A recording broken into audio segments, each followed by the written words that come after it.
गद्दारांचा उन्माद सध्या महाराष्ट्रात पाहतोय. म्हणजे ज्याच्याकडं माणसं उभं करून निवडणूक लढवण्याची आणि जिंकून आणण्याची क्षमता आहे, ज्याच्याकडे सत्ता आहे, जो व्यक्ती स्वतःची पार्टी घेऊन सगळ्यांना हरवण्याची हिंमत दाखवू शकतो, तो दुसऱ्याचे खासदार पळवतोय, आमदार पळवतोय. आणि जे निवडून आलेत, जे आम्ही निष्ठावंत आहोत, आम्ही प्रामाणिक आहोत, आम्ही गद्दार नाही, आम्ही बंडखोर नाही, आम्ही विकले जाणार नाही, आम्ही आमच्या नेत्याच्या पाठीत खंजीर खुपसणार नाही, असे जे म्हणाले ते साले आता गद्दार निघाले. 9 खासदारापैकी जर 6 खासदार वैयक्तिक स्वार्थासाठी जर पळून जात असतील, पळवले जात असतील, अहो पक्ष फुटले, अहो यांनी कार्यकर्ते फोडले, गावं फोडले, आमदार फोडले, खासदार फुटले, काय काय फोडलं नाही. अहो पेपर सुद्धा फोडले. अहो एवढंच काय, त्या राम मंदिराची अयोध्येमध्ये तिजोरी सुद्धा फोडली आणि लुटलं. आणि श्रद्धेच्या गोष्टी आणि निष्ठावंताच्या चर्चा ही लोक करतात. पूर्वी ऐकलं होतं तुम्ही, आम्ही मागच्या 4 वर्षापूर्वी 50 खोके आणि एकदम ओके. मंडळी आता 100 कोटीचा रेट झालाय. आमदाराला 50 कोटी होता, खासदारांचा 100 कोटीचा रेट आहे एका व्यक्तीचा. आमदार 50 खोके, नगरसेवक 25 कोटी. रेट कार्ड आता यांचे ठरले. आणि समजा खालचा असेल ग्रामपंचायत आणि इतर 5 कोटी, ह्याच्यावर सगळे विकले पण जात आहेत आणि विकत घेतले पण जात आहेत. निष्ठा चिरडून आणि ठेचून काढली जाते.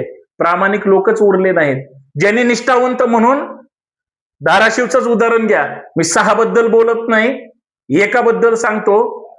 लोकांनी प्रामाणिक आहे म्हणून विश्वास ठेवला, विक्रमी मतदान केलं, सगळ्यांचा म्हणजे विश्वासघात केला, पण मतदारांना घोडा लावण्याचं पण काम झालं. ही काही साधी गोष्ट नाही.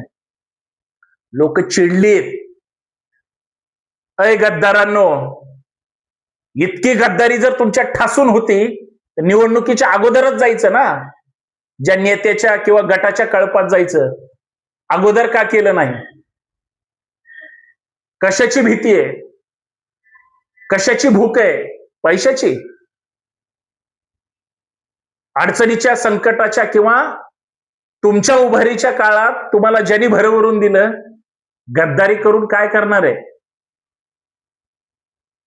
पैसे या एकाच मुद्द्यावर जर विकले जाणार असाल, निष्ठा घाण ठेवणार असाल, ज्या नेत्यांनी म्हणजे आधारवर, तो नेता चांगला वाईट आहे हा संशोधनाचा विषय, पण ज्याने विश्वास ठेवून लोकांना सांगितलं की याला निवडून द्या, त्या माणसाशी सुद्धा तुम्ही जर गद्दारी करू शकत असाल, माझा थेट प्रश्न आहे किंवा सवाल आहे, गद्दारीच करायची होती, कळपातच दुसऱ्या जायचं होतं, 100 कोटीवर विकलत जायचं होतं, राजीनामा तरी द्यायचं ना, की मला तुमच्या सोबत राहायचं नाही, मी राजीनामा देतो, मी जिथं जायचं तिथं जातो, परत निवडणूक लढवतो आणि मग जिंकून दाखवतो. हिम्मत घात करून, गद्दारी करून, म्हणजे मला तर प्रश्न पडला, निष्ठावंत आता कोणी राहिलंय की नाही? सत्तेसाठी, पदासाठी किती लाचार होणार? आणि जो नेता, म्हणजे तुम्हाला माहितीच आहे, कोणी खासदार पडवले म्हणजे पळवले, फोडले. समजा शिंदे साहेब आहे, 288 आमदार आहेत महाराष्ट्रात आणि 48 खासदार आहेत. माझी त्यांच्या पक्षाच्या नेत्यांना, कार्यकर्त्यांना किंवा त्यांच्यापर्यंत हा व्हिडिओ गेला तर त्यांना सुद्धा विनंती वजा सल्ला आहे, 288 आमदार तुम्ही स्वतः उभे करा, 48 खासदार तुम्ही निवडणुकीला उभे करा. तुमच्याकडे आता जे आले त्यांना राजीनामा द्यायला लावा आणि सगळी निवडणूक तुम्ही एका पक्षाने ताकदीनं लढवा, सगळे निवडून आणा. दुसऱ्याची घरं फोडायची, आमदार खासदार फोडायची गरजच तुम्हाला पडणार नाही. आणि एकाच पक्षाचं वारंवार घर फोडून त्यालाच उद्ध्वस्त करून तुम्हाला काय मिळणार आहे? काय समाधान मिळतं तुम्हाला? तुम्हाला हे सगळं सांगतंय कोण? आणि जे सांगतात ते तुमच्या पाठीशी कसे काय राहतात?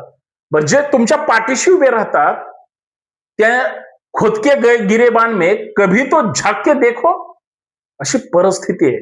कारण कार्यकर्ते ज्या पद्धतीचे अस्वस्थ आहेत, कार्यकर्त्यांना किंवा मी म्हणतो सर्वसामान्य जनतेला या सगळ्या घाणेरड्या राजकारणाचा इतका वीट आलाय. मी कुणालाच नावं ठेवत नाही आणि मी कुणाचं समर्थन करत नाही. हे या व्हिडिओतून एक गोष्ट लक्षात ठेवा, कदाचित कुणाचा गैरसमज होईल. मी ना उद्धव ठाकरेंचा समर्थक आहे, ना मी एकनाथ शिंदे साहेबांचा विरोधक आहे. फॅक्ट ही सांगते की दोघंही महाराष्ट्रासाठी, एकमेकांसाठी, आपल्या पदाधिकाऱ्यांसाठी किंवा कार्यकर्त्यांसाठी किती प्रामाणिक आहेत हे त्यांनी सांगावं. का? कारण काय त्यांनी असं सांगावं? उद्धव ठाकरेंपासून सगळीच लोक का लांब चालली हो? ते नीट वागत नाहीत का? आणि एकनाथ शिंदे साहेबांकडे सगळीच का चालली हो? असं काय त्यांच्याकडे मृगजळ? पैशापेक्षा दुसरं काही नाहीये बरं का. आणि हे कुणीच विसरू शकत नाही. मला सांगावं प्रामाणिकपणे. त्या अगोदर एवढीच विनंती आहे, सर्वांचं बंडखोर नेता या हक्काच्या आपल्या युट्यूब चॅनलवर मनपूर्वक हार्दिक स्वागत.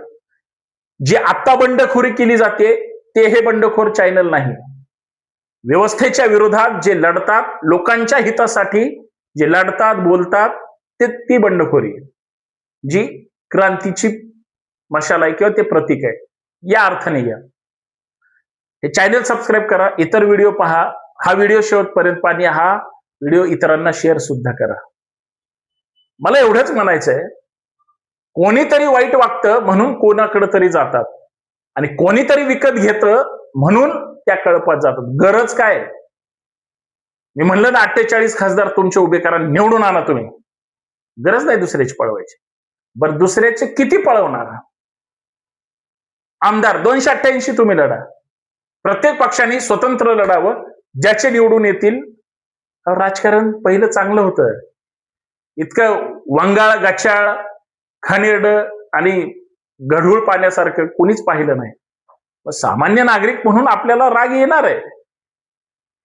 मी असेही लोक पाहिलेत. आज 2 दिवस झालं मी चर्चा सुद्धा बऱ्याच लोकांशी केली. का हो तुम्हाला हे सध्याचं पटतं का? म्हणे उद्धव ठाकरेंनी काय असं लोकांना दिलं किंवा काय केलं म्हणून लोक त्यांच्या बाजूने राहतील, आणि एकनाथ शिंदेंनी असं काय नुकसान करणार आहेत किंवा काय देणार आहेत म्हणून लोक त्यांच्याकडे सुद्धा चालेल. लोकांना एवढंच म्हणायचंय, मला एक बोलू नाही पण सांगतो, तुम्ही बायको केली, मुलगी घरी आणली आणि संसार जर दुसऱ्यासोबत करायला लागली तर ते पटणार आहे का? तुम्ही चांगला माणूस निवडणार, त्याला एबी फॉर्म देणार, त्याला तिकीट देणार, त्याला निवडून आणणार आणि तो दुसऱ्याकडे जातो, पटतंय का? शेत एकाचं, त्याच्या नावावर त्याचा सातबारा, वर्षानुवर्ष वडिलोपार्जित जमीन आहे म्हणून ते सांभाळतात, आणि कोणतरी येतो आणि घुसखोरी करतो, हे माझंच म्हणतो किंवा ते शेतात हक्क कसं? आणि वरून सांगायचं आम्ही करून दाखवलं की नाही. एक तर टायगर, एक हे टायगर, बरेच गार केले म्हणे गमतीमध्ये. अरे हिंमत असेल तर स्वतःच असलं पाहिजे, दुसऱ्याचं घेऊन काय? आणि याला द्वेषाचं राजकारण म्हणतात असं माझं प्रामाणिक मत आहे, असं मला वाटतं, म्हणून मी व्यक्त झालो. बाकी कुणाच्याही विरोधात नाही, कुणाच्याही बाजू नाही. लोकांना जे वाईट वाटतं त्या वाईट लोकांना माझा विरोध आहे, आणि ते वाईटच आहेत म्हणून मी बोललो. ते तुम्ही ठरवा आणि तुम्ही सांगा सुद्धा कमेंट करून की माझं बरोबर आहे की चूक आहे, आणि हा माणूस वाईट आहे जे तुम्ही त्याला वाईट ठरवलं, आणि हा माणूस चांगला आहे जो हा खरंच लोकांसाठी होता. महाराष्ट्राची अस्मिता, राजकीय संस्कृती आणि प्रत्येकाचं हित जो जपतो तोच ग्रेट, बाकी सगळे चोरांचा बाजार, असं माझं वैयक्तिक मत आहे. तुम्हाला पटत असेल तर नक्कीच माझा विचार समजून घ्या आणि हा व्हिडिओ इतरांना शेअर करा. धन्यवाद. जय शिवराय.